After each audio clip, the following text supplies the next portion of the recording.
नमस्कार. महत्वाची बातमी समोर येते.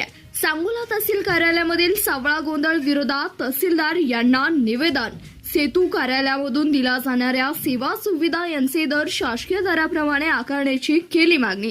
काय आहे नेमके प्रकरण, पहा सविस्तर. सांगोला तहसील कार्यालयामधून दिल्या जाणाऱ्या सेवा व सुविधा यांचे दर येथील कर्मचारी आपल्या मनमर्जीप्रमाणे त्यांचे दर आकारून नागरिकांकडून अवाढव्य पैशाची मागणी करत असल्याच्या विरोधात सांगोला तहसीलदार यांना याबाबत निवेदन देण्यात आलंय.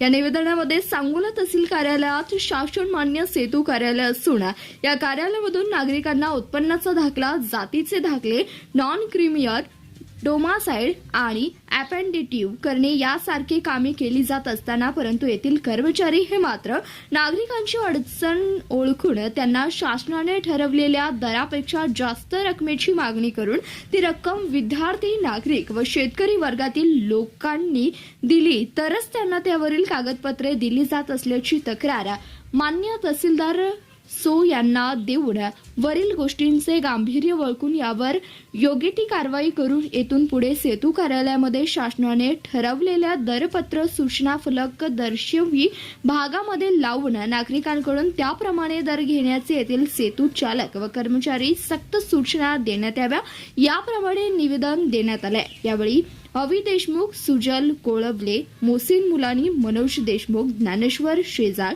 व इतर यावेळी उपस्थित होते. याबाबत चौकशी करून संबंधित सेतू कार्यालयातून असे प्रकार होत असल्यास त्यांची चौकशी करून संबंधितावर कारवाई केली जाईल.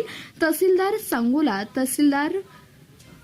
सांगोला विद्यार्थी, शेतकरी व नागरिकांची लूट थांबवली नाही तर जिल्हाधिकारी कार्यालयासमोर आमरण उपोषण करू असाही इशारा यावेळी देण्यात आलाय. धन्यवाद. पाहत रहा CBS न्यूज मराठी.